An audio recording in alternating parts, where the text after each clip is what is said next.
Dans le nom glorieux, puissant de Jésus, que nous avons assuré.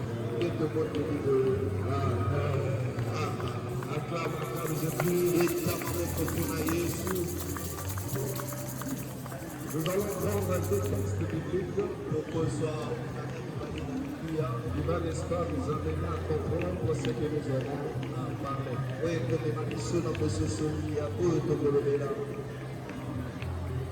Nous allons prendre Matthieu,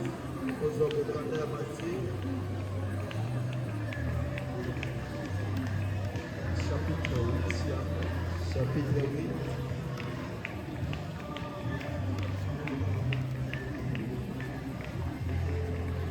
Nous allons commencer le 5e verset de commandant de l'économie jusqu'au 8e verset.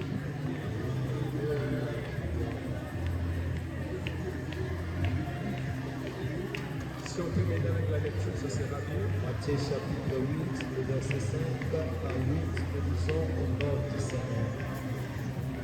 Nous lisons au nom du Seigneur. Quand Jésus entrait dans la Capernaum, un centenier l'aborda, le pria et disant: Seigneur, mon serviteur est couché à la maison, atteint de paralysie et souffrant beaucoup. Jésus lui dit: J'irai et je le guérirai. Le centenier répondit: Seigneur, je ne suis pas digne que tu entres sur mon toit, mais dis seulement un mot et mon serviteur sera guéri. Matthieu 15, Matthieu chapitre 15, verset 21 verset 21 au 28e horizon. Jésus étant parti de là, se retira dans les territoires de Tyr et de Sidon. Et voici, une femme cananéenne qui venait de se contrées lui cria: aie pitié de moi, Seigneur, Fils de David. Ma fille est cruellement tourmentée par le démon. Il ne lui répondit pas un mot. Et ses disciples s'approchèrent et lui dirent avec insistance: voilà, car je n'ai été envoyé de brebis perdues de la maison d'Israël devant lui disant: Seigneur, c'est pour moi. Il répondit: il n'est pas bien de prendre les pains des enfants et de les jeter aux petits chats. Oui, Seigneur, dit-elle, mais les petits chiens mangent les miettes qui tombent de la table de leurs maîtres. Alors Jésus lui dit: femme, ta foi est grave, qu'il te soit fait comme tu veux. Et à l'heure même, sa fille fut guérie. Verset.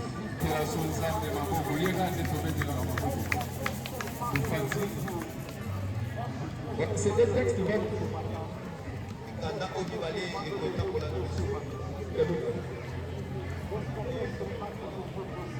Et là, nous allons terminer le petit conseil. Avant de commencer ce petit enseignement, je voulais d'abord m'acquitter d'un devoir sacré.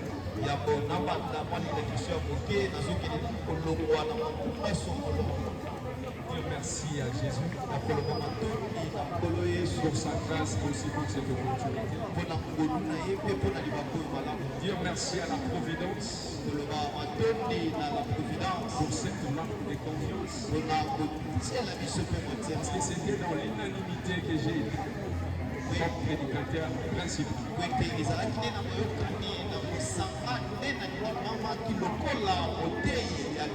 J'ai dit merci à toi aussi qui s'est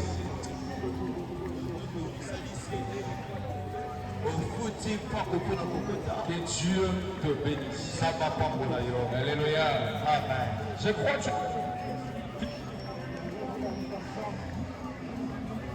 crois que tu avais remarqué sur l'affiche et tu as déjà l'idée de notre thème. Notre thème, c'est l'impact et la prière.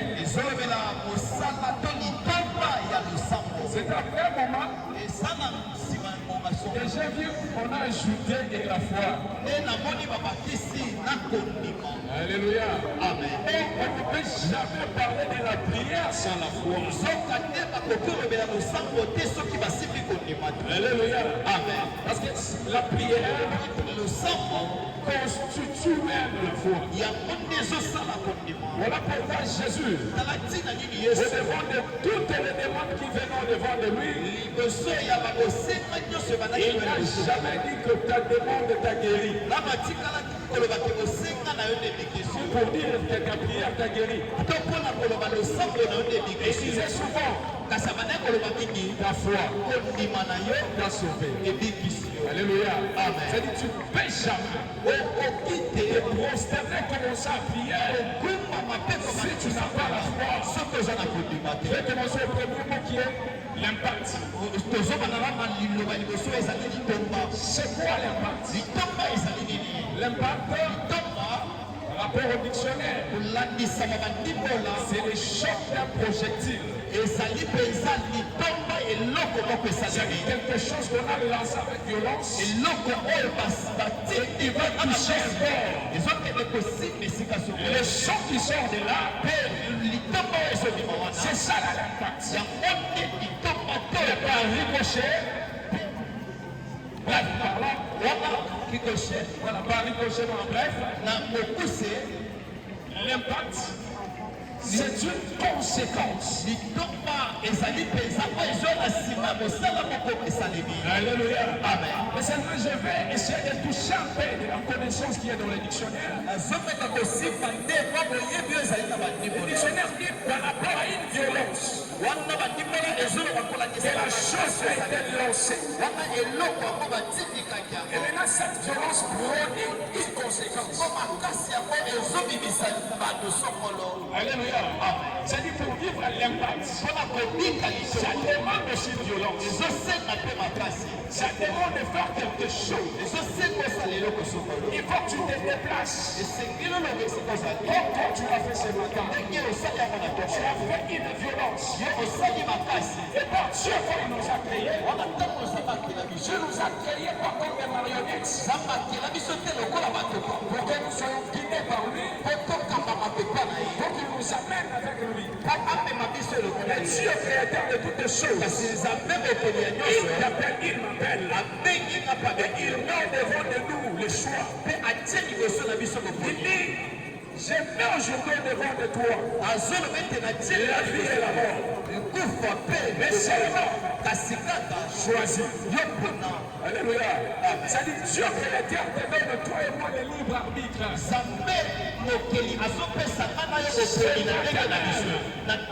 Tu avais aussi le choix de ne pas venir ou de venir.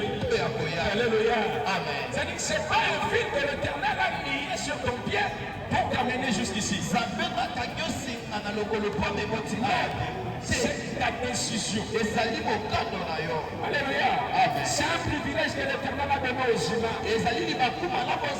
Le choix de prendre sa propre décision. Mais si tu sais prendre de bonnes décisions dans ta vie, même si aujourd'hui tu ne vois rien, parce qu'il y a des décisions qui semblent au départ comme si tu l'avais vraiment pas pris en bonne forme. Après des moments, tu vas comprendre que nous avons pris une bonne décision. Donc ce matin, il y a ceux qui sont venus ici pour planter quelque chose. Il y a aussi ceux qui sont venus ce matin pour moissonner des choses qu'ils ont eu à semer à longtemps. Et quand je dis moissonner quelque chose, c'est que je comprends que tu as eu à faire des prières. Tu as eu à gêner. Tu as eu à chercher Dieu. À faire des montagnes de retraite. Et ce matin, je crois fermement que tu vas moissonner. L'Éternel va te payer. L'Éternel va te donner la réponse. C'est une question que tu t'es demandé il y a longtemps. Et cette grande violence que je vais parler par rapport à l'école des ce matin,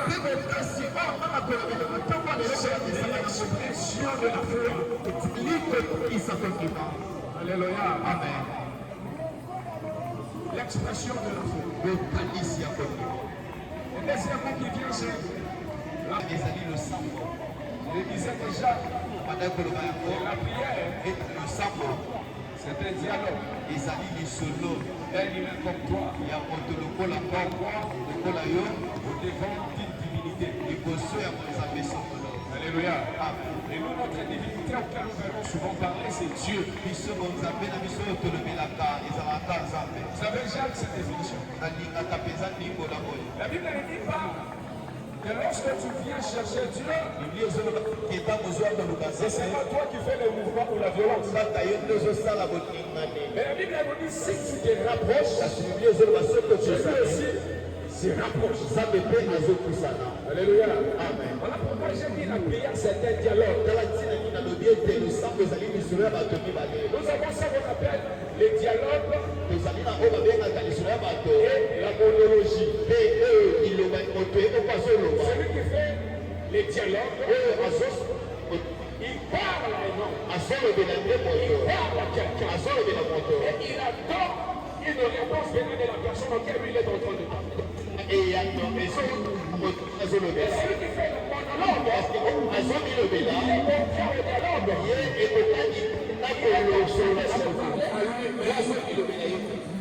Alléluia. Amen. C'est-à-dire la monologie, c'est la manière de se parler soit monologie. Je voulais certifier. Et ce matin, nous sommes venus dialoguer. Alléluia.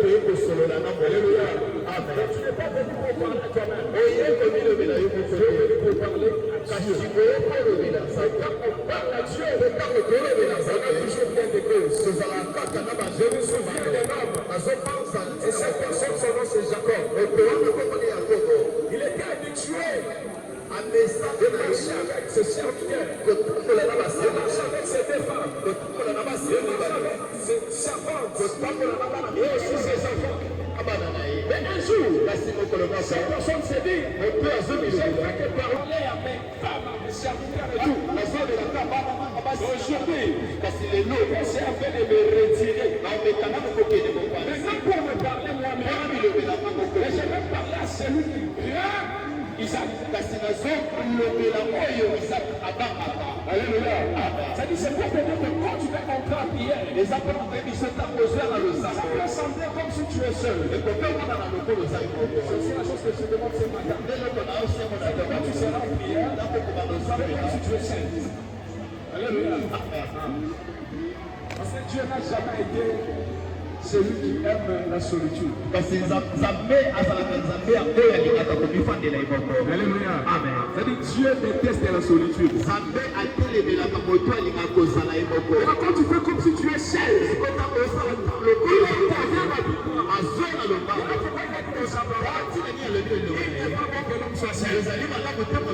tu es seul, il intervient. Quand tu entres en solitude, il vient vite. Il n'a jamais voulu la solitude. Pour venir au monde, il a dit au Père, je ne vais pas descendre seul. Je veux que je sois accompagné. Les gens baptistes. Voilà pourquoi Jean-Baptiste est venu. Christ aussi est venu. Christ est déjà dans le ventre de Marie. Christ est dans le ventre de Marie. Et Jean-Baptiste est dans le ventre d'Élisabeth. Il y a des choses qui se font déjà. La Bible dit l'enfant dans le ventre d'Élisabeth tressaille. Alléluia. Christ voulait comprendre que je ne suis pas seul. Dans ce monde, je ne serai pas seul. Je n'aime pas la solitude. Alléluia. Voilà pourquoi même pour qu'il rentre au ciel, il est en train de dire au voleur, ce soir, tu seras avec nous au paradis. Je ne sais pas comment Alléluia. Amen. Il nous comprend les choses. Il nous apprend à marcher. C'est pas la personne. Il faut se reconnecter. C'est pas la capacité de voir notre aussi mes soucis. A commencé à vivre. abandi kosamba Il a commencé à parler. abandi koloba Il a versé tout le monde. atiki bato Et nyonso comme Dieu n'est pas de solitude, lokola nzambe alingaka te moto dans cette terre, ndenge il s'est senti dérangé. amiyoka te Ça, c'est une personne de spéciale. mpona nini moto Je atika vais descendre et tenir compagnie. esengeli nakita natambola na ye Alléluia. Et Dieu va venir mpe nzambe akoya auprès de Jacob. epai ya kongo Il y a quelque chose de grand. eloko moko monene C'est que Jacob oyo ya kongo aille avoir des visions de sa vie. yabanda komona mimonisi yango Alléluia. amen Aille à faire des révélations, ye amona na ye makambo kofoma à faire des sons. alota bandoto Je ici peut-être que tu as rêvé de bonnes choses. mala mosusu oza olota mpe makambo minene On t'a prophétisé sur de grandes choses. basankola yo mpe na makambo minene Toi-même, tu as fait des sons sur de grandes choses. yo moko olota makambo minene Et ces choses-là, kasi ils makambo n'arrivent toujours pas. yango ekokusamaka Et ce ne sont que de mauvaises choses qui arrivent. na makambo mabe nde ekomelaka yo C'était aussi la femme de Jacob. ezalaki mpe likambo ya yakobo La Bible dit un jour qu'il dormait, il a mis sa tête sur une pierre. bibi ezoleta banda kolala atie motuni na En libanga dormant, il a vu les chèvres. ye alali azomona ematelo Les anges venaient descendre Dieu sur le trône. baanjelu bazomata mpe bazokita mpe nzambe na mbweni Alléluia. amen C'est-à-dire, c'est un songe. ezali loto Réalité. ye moko kutu ayebaki te lolenge nani ndoto ngo ekokokisama Alléluia. amen Et le jour qu'il décide kasi mokolo azozwa mokando d'entrer en prière comme un solitaire, akota na losambo lokola moto aza ye moko l'éternel vient. ya seko nzambe azwa Pour dire que le rêve qu'il a y a fait, mpona koloba teke les songes de sa vie deviennent réalité. bandoto ya bomoi na ye Il n'y a qu'une seule possibilité qui peut faire à ce que le rêve devienne réalité. ezali kaka na nzela moko ndoto ekoma mosolo Alléluia. C'est-à-dire pour qu'un rêve puisse devenir réalité, ete ndoto ekoma tu solo dois prier. Mais faire comme si tu es seul. kasi osala lokola zango Quand je dis faire comme si tu es seul, c'est que tu vas chacun apporter l'attention à la prière de l'autre. yo kotala lolenge moninga Tu azosala vas te concentrer sur ce que tu dis. yo kotala ta oyo kokozoloba Parle avec foi. okoloba ta Avec conscience que ce que je suis en train de sortir, il y a quelqu'un qui l'exauce. ntango oyebi ete oyo naza na kati ya koloba yana moto azoyambela Alléluia. C'est-à-dire la prière, sango mérite l'exaucement. Et disais ici tantôt que la prière constitue aussi la foi. na banda koloba ete losambo ezotalisa mpe kondima Et rapidement par rapport au livre des Hébreux, la Bible dit que la foi na lobango kolandisama na mokanda mayebelo bibi ezoba ete kondima est une ferme assurance, ezali kosukisa elela une démonstration de ce qu'on ne voit pas. ezali kotanga grand anga aza monene te Mais je me sens que je suis grand. kasi nazomi yo kete eza monene Je suis pas encore arrivé en Europe, nano nakomi na eropa te mais je prie kasi que nazomi je vais arriver en Europe. nakondima ete nakokoma na Je n'ai ni passeport, ni visa. nakisa te Personne n'a Europe. ozakana moto kuna na Pour respecter l'invitation. Alléluia.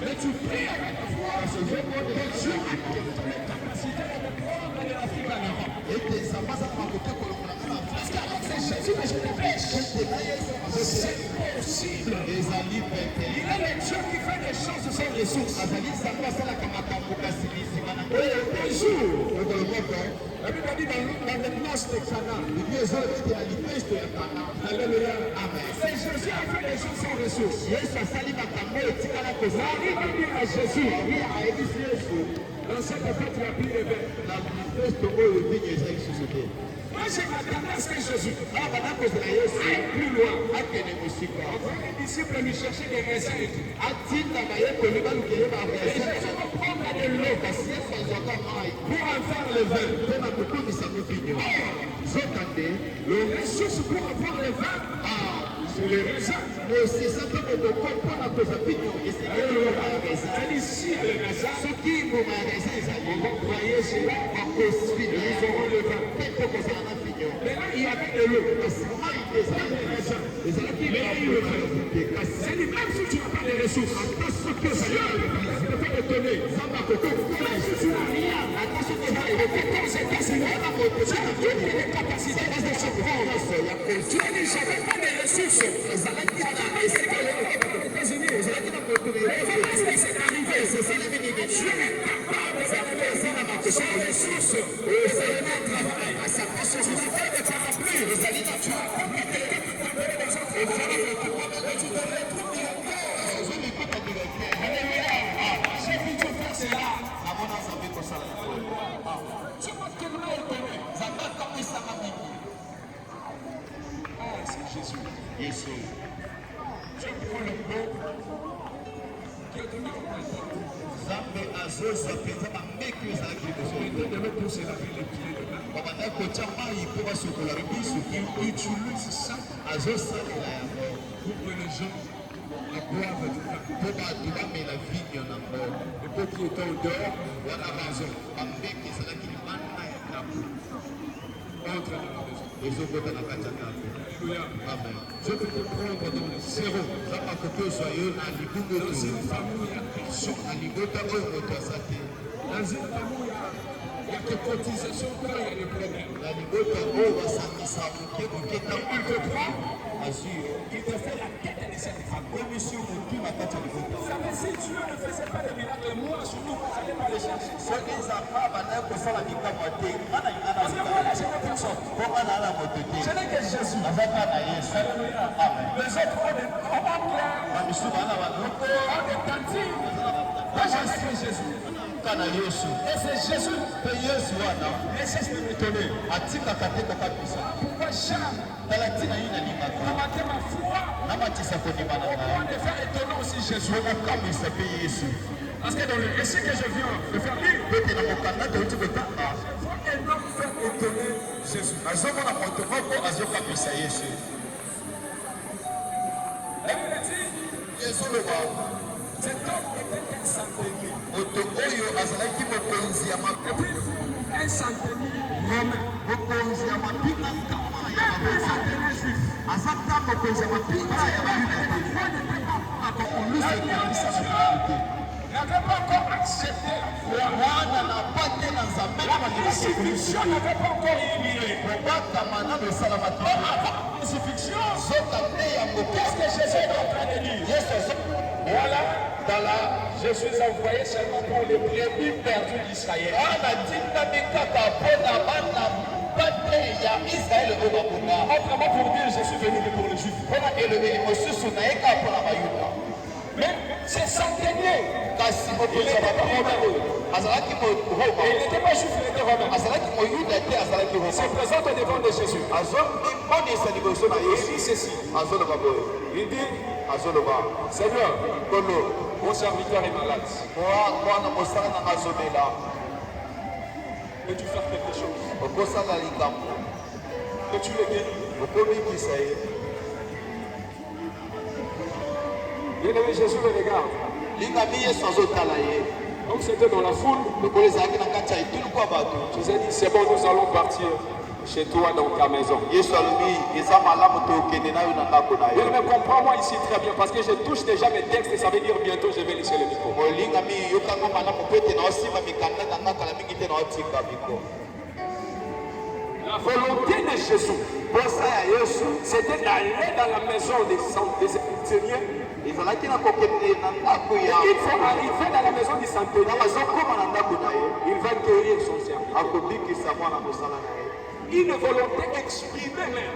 wana ezali mpenza mokano to posa oyo yesu alobi Le cœur de Jésus, motema na yesu il a exprimé sa volonté. ye atalisi mpenza oyo alingaki Maintenant les centeniers, sikoyo mokonzi ya comme mapinga ils n'étaient pas satisfaits de cela, lokola asepelaki nango te il dit ceci à Jésus. azebisa yesu boye Moi je suis soldat nga nazali mpenza mapinga et j'ai des soldats à mon commandement. azali na mapinga oyo Je batosaka peux dire à l'air, va, soki nalobi moko kende akendaka à l'autre, reviens, il ayebisi revient. mosusu zonga akozonga Bien aimé, molingami c'est comme qui dirait contredire un peu la volonté de Dieu. ezali lokola moto azotelemela mpenza Jésus mokano dit, je vais venir chez toi dans ta maison. yesu alobi nazoyepa na yo na On ndako peut dire à quelqu'un, je te bénirai. ya lokola bakoyebisa bato na kotango kasi azopesa Il avait de ta bénédiction. sanza mpula Il dit, Seigneur, je te bénirai. alobi nga na kotangola yo Personne s'impose. sikoyo moto Non, c'est pas azolekasa ce que je cherche. alobi Je ne veux pas que tu viennes chez moi. nga nalingi te Je oyepana ne suis pas digne. mpe na bongi te Moi,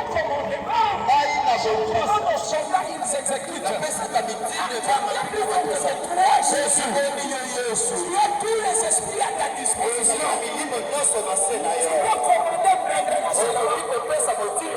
Quand sera guéri. La chose subit après Jésus. Et Jésus dit, même en Israël, je n'ai jamais vu une telle affaire. Je veux que tu donnes Jésus ce combat. La Bible dit Jésus ce combat. Attends, vous savez, moi je n'accepte pas toutes les prophéties qu'on me donne. Il y a cette prophétie que j'arrange. Tu as dit ceci, cela. Mais regarde-moi, je veux. S'il y a des théologiens ici, excusez-moi. Dans ce texte, je n'ai pas besoin de l'herméneutique. Je n'ai pas besoin de l'exégèse. Ni de la rhétorique. Je vais accepter ce que l'Écriture me dit. Ça devient dans le corps opératoire à Dieu. Mais je vais avoir telle voiture. Avec précision. Je vais venir, mais je vais une telle maison. Avec précision. Oh, j'ai pris, Dieu fera. Ils sont venus faire chez Maca. Ils sont venus faire la prière des audacieux. Ils sont venus faire la prière à Dieu. Parce que leur cœur fait. La Bible dit, Élie disait sinon ma parole. La parole de Dieu. Et c'est sinon sa parole. On est les chrétiens. Tu dis Dieu. Parce que tu peux accepter l'humiliation. Comment est-ce que tu peux accepter? Attends, tu avais prié. Et tu peux donner de la force à toi-même. C'est pas ce que Dieu t'a demandé. Tu es en train de faire semblant de des choses qui ne marchent pas. Aujourd'hui, je vivrai semblant. Je vais vivre gamin. Et puis dans tel domaine. Bien-aimé. Matthieu 8. Cette femme, elle aussi, n'était pas juive. Elle était cananéenne. Une cananéenne qui vient auprès du Seigneur et dit, elle dit, maître, s'il te plaît, ma fille est cruellement malade.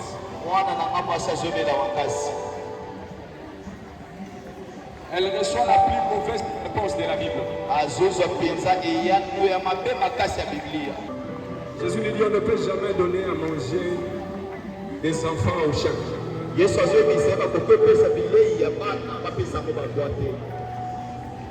Laisse-moi continuer.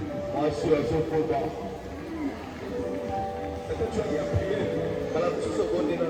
Mais il y a une résistance. Avant même qu'elle puisse recevoir cette réponse, les gens des disciples disaient à Jésus, renvoie-la. Elle crie après nous, renvoie-la. Elle a fait quand même des efforts. Elle a continué. Et Jésus va encore donner une farouche réponse disant, je ne peux pas donner à manger des enfants aux chiens.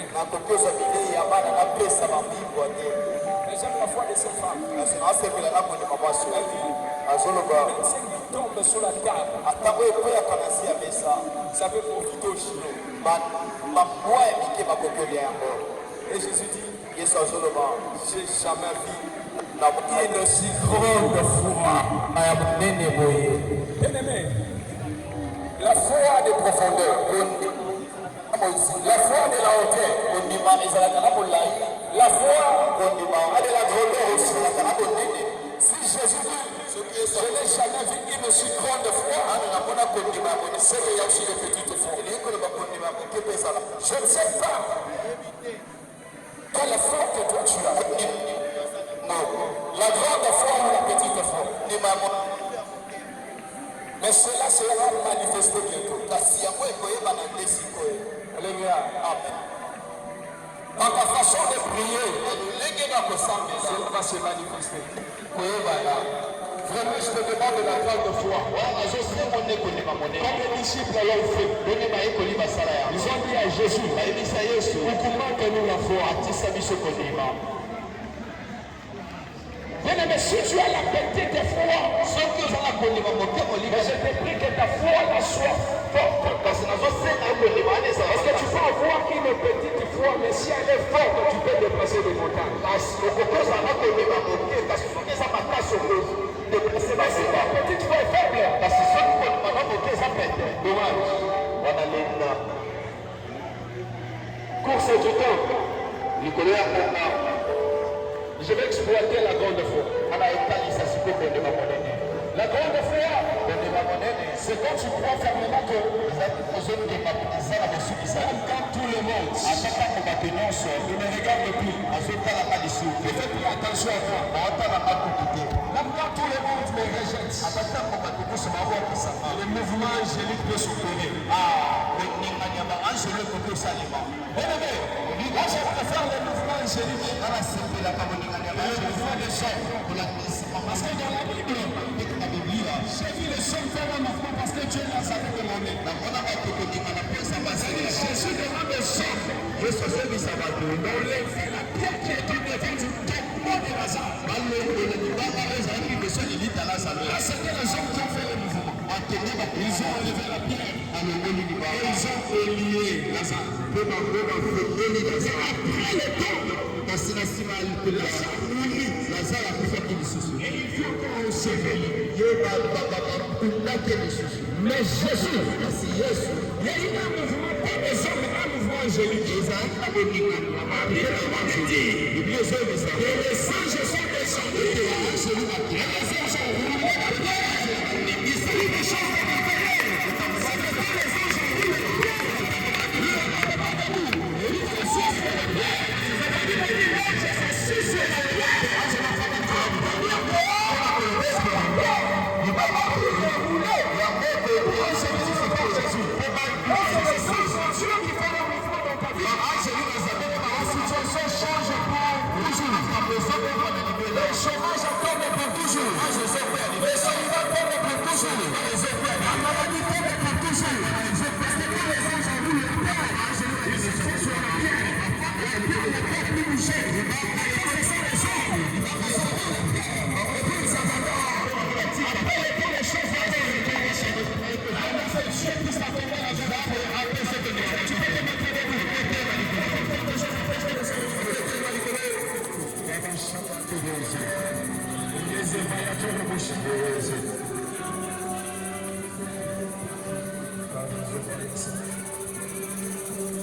tu es ici.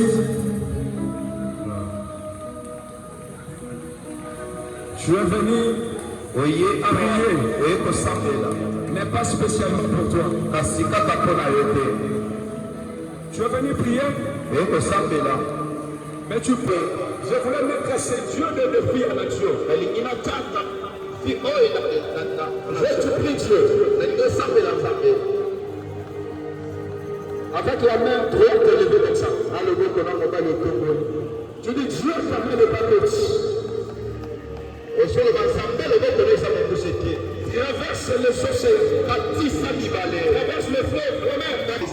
De la même manière, tu avais fait pour ces soldats sans cette relation qui est dans le combat. J'insiste sur la relation. Je ne sais pas ce qui se passe là.